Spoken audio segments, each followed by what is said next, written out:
जब भी हम भारत के इतिहास की बात करते हैं तो अक्सर जहन में किले, राजा और बड़ी बड़ी लड़ाइयां आती हैं, है ना? लेकिन असली भारत की कहानी तो उन लोगों ने लिखी है जिन्होंने अपने पसीने से इस जमीन को सींचा है। तो आज चलिए समझते हैं हाली समाज के इस शानदार सफर को। एक ऐसा समुदाय जिसकी पहचान ही जमीन और मेहनत से जुड़ी हुई है। धरती पुत्र यानी मिट्टी के बेटे। सोचिए कितना पावरफुल शब्द है ये सिर्फ एक टाइटल या उपाधि नहीं है। ये तो एक बहुत ही पुरानी पहचान है जो किसी समुदाय का जमीन के साथ जो गहरा अटूट रिश्ता होता है ना, उसे बताती है। और पता है, यही वो पहचान है जो हमें सीधे हाली समाज की जड़ों तक ले जाएगी। तो चलिए सबसे पहले इनकी जड़ों को ही खोदते हैं। कौन है ये धरती पुत्र और कृषि यानी खेती कैसे इनकी पहचान की बुनियाद बन गई? आइए इसी से शुरू करते हैं। देखिए, हाली शब्द को ही अगर हम देखें तो इसका सीधा सीधा कनेक्शन है हल से। संस्कृत में जो व्यक्ति हल चलाता था उसे हलिक कहते थे। तो मतलब इस समुदाय का नाम ही इनके काम से जुड़ा है। इनकी पहचान ही यही है, वो लोग जो हल चलाते हैं, जो जमीन में जान डालते हैं।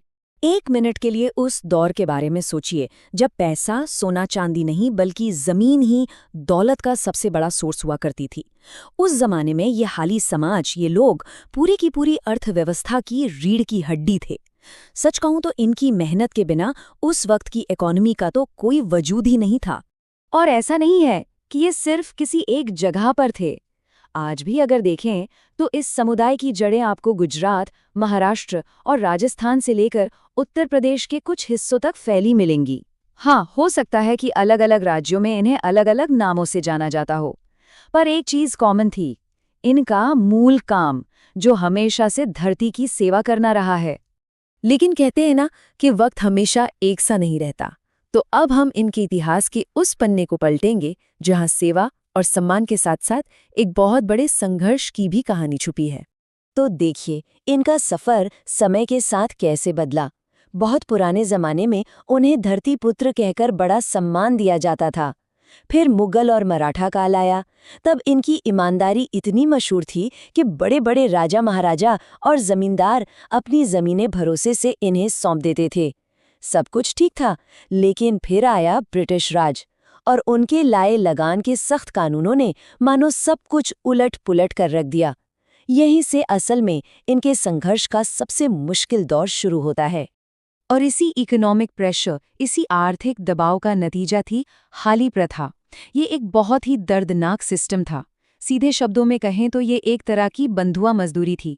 मतलब कर्ज चुकाने के लिए लोगों को पीढ़ियों तक, जेनरेशन आफ्टर जेनरेशन काम करने पर मजबूर कर दिया जाता था। यकीनन ये उनके इतिहास का एक बहुत ही काला और मुश्किल अध्याय था। पर कहते हैं ना, हर रात के बाद सुबह होती है। तो अब बात करते हैं उस बड़े आंदोलन की जिसने इन बंधुआ मजदूरों को हल के स्वामी में बदल दिया। ये सिर्फ आज़ादी की नहीं बल्कि अपने सम्मान और अपनी गरिमा को वापस पाने की लड़ाई थी।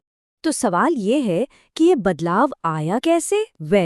इसकी चिंगारी तब भड़की जब महात्मा गांधी और सरदार पटेल जैसे बड़े राष्ट्रीय नेताओं ने इस प्रथा के खिलाफ अपनी आवाज बुलंद की।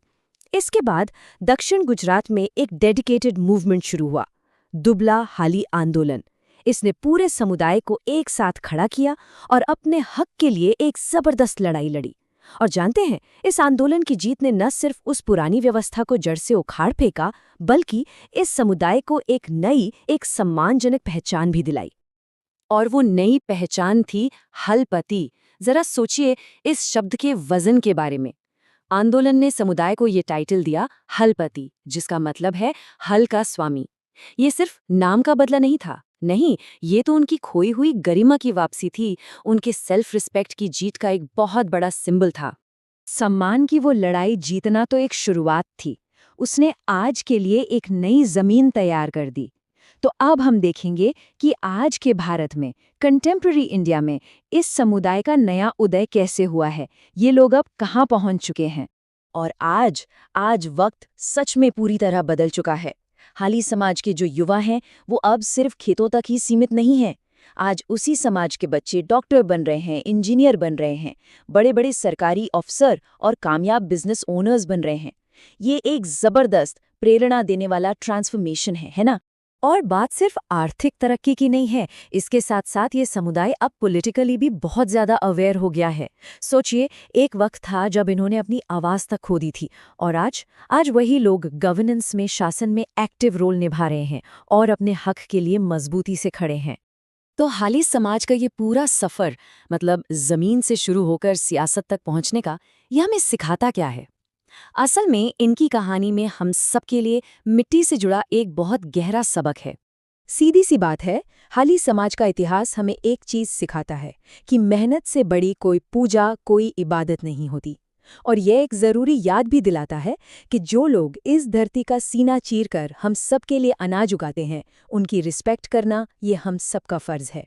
और आखिर में मैं एक बहुत ज़रूरी सवाल के साथ इसे ख़त्म करना चाहूँगा। आज की दुनिया में जहां हम सब अपनी कृषि जड़ों से, अपने एग्रेरियन रूट से दूर होते जा रहे हैं, ऐसे में हम आज के हल के स्वामियों का सम्मान कैसे कर सकते हैं?